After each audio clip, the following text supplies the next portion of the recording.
تو آج میں آپ کو پریزاد اور زرجانہ کی کہانی سنانے لگی ہوں۔ تو شروع کرتے ہیں آج کی کہانی۔ والدہ ایرانی اور والد پٹھان فیملی سے تھے۔ دو حسین نسلوں کے سنجوگ سے جس اولاد نے جنم لیا ہو وہ پریزاد اور پری چہرہ ہی کہلائے گی۔ ہمیں جو دیکھتا رہ جاتا۔ یہ ان دنوں کی بات ہے جب میں دوسری اور میرا بھائی پریزاد تیسری جماعت کا طالب علم تھا۔ تبھی ہم دونوں کی قسمت کا فیصلہ کر دیا گیا۔ میری منگنی چاچا ساتھ اور بھائی کی پھوپھی کی بیٹی سے ہو گئی جس کا نام زرجانہ تھا۔ جب ہم سن کر شعور کو پہنچے تو اس حقیقت کا علم ہوا۔ بھائی کو اپنی منگیتر زرجانہ قطعی پسند نہ تھی۔ وہ امی سے گائے بگائے اپنی ناپسندیدگی کا اظہار کرتا رہتا تھا۔ وہ ہاں ہوں میں ٹال دیتی کہ ایسے معاملات میں فیصلہ ابو کا ہی چلتا تھا۔ وقت گزرتا رہا، بھائی کی تعلیم مکمل ہو گئی تو اس کی شادی کے چرچے ہونے لگے۔ وہ پہلے ہی زرجانہ سے شادی سے انکاری تھا۔ اب کھل کر کہہ دیا کہ مجھے یہ لڑکی پسند نہیں، ہرگز اس سے شادی نہیں کروں گا۔ والد صاحب سختی سے اپنے فیصلے پر قائم تھے اور بھائی ضد پر اڑا تھا کہ شادی کسی سے بھی کرتے انکار نہیں کروں گا مگر زرجانہ سے نہیں۔ جانے کیا وجہ تھی کہ اس کو اپنی منگیتر سے چڑ ہو گئی تھی۔ غالباً وہ زرجانہ سے زیادہ اس کی والدہ یعنی اپنی پھوپھی کو ناپسند کرتا تھا۔ والد صاحب نے شادی کی تاریخ رکھ دی۔ بیٹے کی ایک نہ سنی۔ کہا کہ چل کر میرے ساتھ اپنے ناپ کے جوڑے درزی سے سلواؤ، شادی میں کم دن رہ گئے ہیں۔ ابو کا گھر کے ہر فرد پر رعب تھا۔ جب انہوں نے پریزاد کو گاڑی میں بٹھایا تو وہ بنا حیل و حجت ان کے ساتھ ہو لیا۔ کپڑا خریدا گیا اور پھر درزی کو ناپ دے کر جوڑے سلوانے کا آرڈر دے آئے۔ جس روز بھائی نے اپنی شادی کے جوڑے اٹھانے تھے، والد صاحب نے رسید دے کر کہا کہ کر جوڑے لے آؤ۔ رسید لے کر بھائی چلا گیا۔ وہ صبح گیا کا گیا، شام ہو گئی، واپسی گھر نہ آیا۔ والد کام سے لوٹے تو پوچھا پریزاد کہاں ہیں؟ کیا جوڑے لے آیا؟ والدہ نے بتایا کہ وہ ابھی تک گھر نہیں آیا۔ ابو کو فکر ہوئی، اسی وقت ٹیلر کے پاس پہنچے۔ اس نے بتایا کہ آپ کا بیٹا میرے پاس نہیں آیا۔ ہاں جو جوڑے تیار ہیں آپ لے جائیں۔ اب والد صاحب کو فکر نے گھیرا۔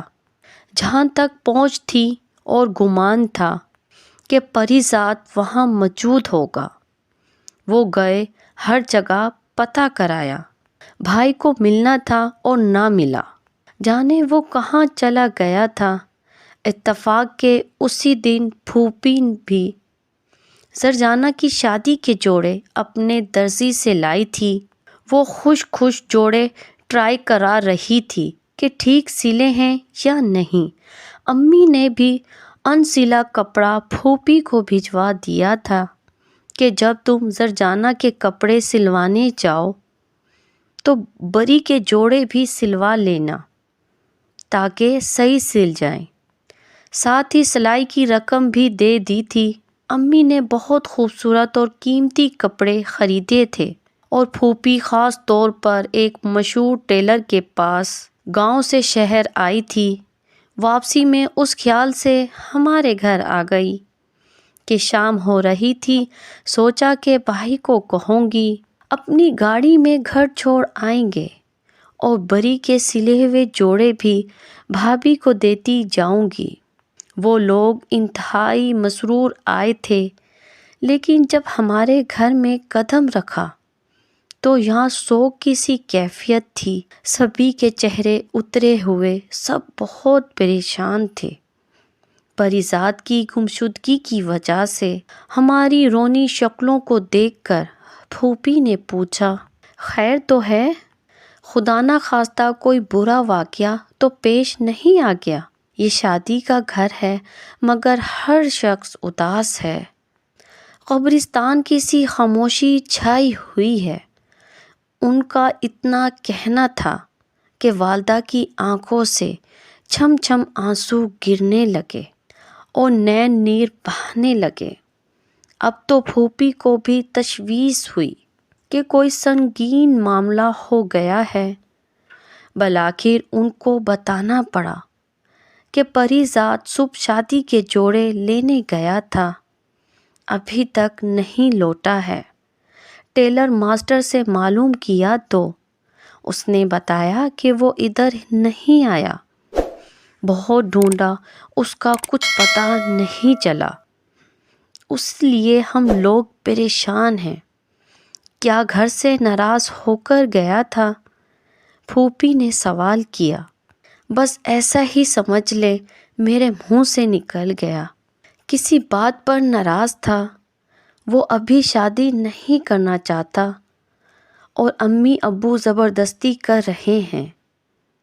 میں نے بس اس قدر بات منہ سے نکالی، لیکن میری چھوٹی بہن نے کہہ دیا کہ وہ زرجانہ کو ناپسند کرتا ہے، اس لیے وہ شادی سے انکاری ہے، اور یہ جھگڑا بہت دنوں سے چل رہا تھا۔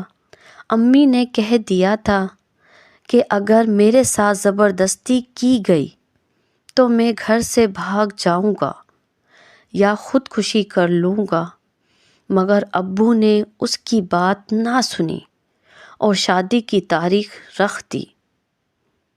ایسے تو لڑکے اسی وقت کرتے ہیں جب وہ کسی اور لڑکی کو پسند کرتے ہیں۔ کیا ایسا کوئی معاملہ ہے؟ پھوپھی نے پوچھا۔ یہ تو معلوم نہیں، معلوم ہوتا تو کوئی حل نکالتے، بس وہ بغیر وجہ بتائے انکار کرتا تھا۔ یہ ساری باتیں زرجانہ کے سامنے ہو رہی تھی اور اس لڑکی کا رنگ اڑتا جا رہا تھا۔ وہ ایسی پست مردہ ہو گئی جیسے اس کا وقت آخر آ پہنچا ہو۔ اس روز پھوپھی واپسی گاؤں نہ گئی، ہمارے گھر قیام کر لیا۔ بھابھی کو گئے تیسرا دن تھا، پھوپھی ابھی تک ہمارے گھر قیام پذیر تھی۔ ظاہر ہے کہ تشویش کی بات تھی، کئی طرح کے گمان دل کو گھیرے تھے۔ ممکن ہے کہ پریزاد کو کوئی حادثہ پیش آ گیا ہو۔ ہمارے علاقے میں دشمنی بھی چلتی تھی، ممکن ہے کسی دشمن نے نقصان پہنچایا ہو۔ بتا نہیں سکتی کہ ہمارے گھر پر کیسا غم کا سایہ ابر چھایا ہوا تھا۔ 10 روز بعد شادی تھی، ساری تیاریاں تقریباً مکمل تھی۔ اچانک پریزاد غائب ہو گیا تھا۔ امی اور پھوپھی کا رو رو کر برا حال تھا۔ ہم بہنیں سجدے میں گری، اپنے بھائی کے واپسی زندہ سلامت لوٹ آنے کے لیے دعائے خیر کر رہی تھی، اور والد صاحب کبھی ادھر کبھی ادھر بھاگ رہے تھے۔ پریزاد کے کلاس فیلوز اور دوستوں کے پاس جا جا کر معلومات لے رہے تھے کہ جن کو وہ جانتے تھے، بھائی کا کوئی سراغ نہ ملا۔ پھوپھی اور زرجانہ اداس گاؤں لوٹ گئی کہ پریزاد کی خیریت کی خبر آ جائے تو فوراً مطلع کرنا۔ 15 دن بیت گئے، شادی کی تاریخ گزر گئی، میرا بھائی نہ لوٹا۔ ابھی ہم اسی غم میں گھل رہے تھے کہ اچانک خبر آ گئی کہ زرجانہ نے زہر کھا لیا ہے اور وہ موت اور زیست کی کشمکش میں مبتلا ہے۔ اسے شہر کے اسپتال لے آئے تھے۔ 4 دن موت سے لڑنے کے بعد وہ زندگی کی بازی ہار گئی۔ جس قدر دکھ بھائی کی گمشدگی کا تھا، اس سے کہیں زیادہ زرجانہ کا ہوا۔ پریزاد کے بارے میں امید تھی کہ شاید لوٹ آئے یا اس کی خیریت کی خبر آ جائے، لیکن زرجانہ تو جان کی بازی ہار گئی تھی۔ اب وہ کبھی واپسی نہیں لوٹ سکتی تھی۔ کسی کو خبر نہ تھی کہ معصوم وہ جذباتی لڑکی ایسا انتہائی قدم اٹھا لے گی۔ اس کی میت کے ساتھ ہمارا سارا گھرانہ پھوپھی کے گاؤں چلا گیا۔ پھوپھی نے اسے شادی کا سرخ جوڑا پہنا دیا اور موت کے کھٹولے میں سجا سنوار کر دلہن بنا کر لٹا دیا۔ کیا بتاؤں کیسی پیاری لگ رہی تھی۔ شاید رخصتی کے وقت بھی ایسا روپ اس پر نہ آتا، لیکن اب جو اس کا وقت رخصت تھا وہ اللہ کسی جوان لڑکی پر نہ لائے۔ وہ ہمیشہ کے لیے اس دنیا سے رخصت ہو رہی تھی۔ قیامت کا سماں تھا۔ 3 دن پھوپھی کے گھر قیام کیا اور چوتھے دن ہم گھر آ گئے۔ میں آئے چند ہی گھنٹے ہوئے تھے کہ دروازے پر دستک ہوئی۔ والدہ نے دروازہ کھولا۔ سامنے پریزاد کھڑا تھا۔ والدہ زرجانہ کا غم بھلا کر اپنے بیٹے کی صورت دیکھتے ہی قابو سے باہر ہو گئی اور میرا لختے جگر کہتے ہوئے بیٹے سے لپٹ گئی۔ وہ روتے ہوئے کہہ رہی تھی، شکر ہے تو زندہ ہے، شکر ہے تو واپسی آ گیا ہے۔ ممتا بھی عجیب شے ہوتی ہے۔ ایک ماں کا دل اجڑا تھا اور اس کا دکھ بھلا کر دوسری ماں اپنے بیٹے کی سلامتی پر خوشی سے دیوانہ وار اسے چوم رہی تھی۔ تم کہاں چلے گئے تھے بیٹا؟ ماں نے سوال کیا۔ اس وقت تو میں غصے میں چلا گیا تھا ماں، کیونکہ آپ لوگ میری بات نہیں مان رہے تھے۔ میں لاہور ایک دوست کے گھر چلا گیا تھا۔ دوست اور اس کے والدین نے بہت سمجھایا تو میں نے اپنا فیصلہ بدل لیا۔ اسی وجہ سے واپسی لوٹ آیا ہوں۔ آپ لوگوں کی خوشی اور مرضی سے مجھے شادی کر لینی چاہیے۔ والدین کی دعائیں لینی چاہیے، کیونکہ ماں باپ کی ناراضگی میں اللہ کی ناراضگی ہوتی ہے۔ بس یہ خیال آتے ہی واپسی آنے کا فیصلہ کیا، ورنہ دل میں یہی ٹھان کر گیا تھا کہ اب کبھی گھر نہ جاؤں گا اور بیرون ملک چلا جاؤں گا۔ وہ یہ بتا رہا تھا، اسے بالکل خبر نہیں تھی کہ زرجانہ خودکشی کر چکی ہے۔ وہ پریزاد سے دل ہی دل میں اس قدر پیار کرتی تھی کہ اس کی جدائی اس کے لیے سہانے روح بن گئی تھی۔ بھلا جس لڑکی کے دل میں بچپن سے ہی اس کے منگیتر کا پیار راسخ ہو جائے، وہ کسی اور کی ہونے کا کیسے تصور کر سکتی ہے؟ جبکہ والد صاحب نے یہ سوچ لیا تھا کہ اگر پریزاد کسی طور پر قابو میں نہ آیا تو ہم زرجانہ کی شادی اپنے دوسرے بیٹے رخ خان سے کر دیں گے۔ میری چھوٹی بہن اتنی نادان تھی، اس نے زرجانہ کو اکیلے میں رات کے وقت جب دونوں سونے کے لیے لیٹے تو ساری باتیں گوشگوار کر دی۔ تبھی اسے یقین ہو گیا کہ پریزاد اس سے شادی نہ کرنے کی وجہ سے گھر سے بھاگ چکا ہے، اور اصل بات بھی یہی تھی۔ مایوس اور دکھ یہ کیفیت وہ برداشت نہ کر سکی۔ وہ بہت حساس لڑکی تھی۔ صبر سے کام لینے کی بجائے اس نے زہر کھا لیا۔ جو ہونا تھا ہو گیا۔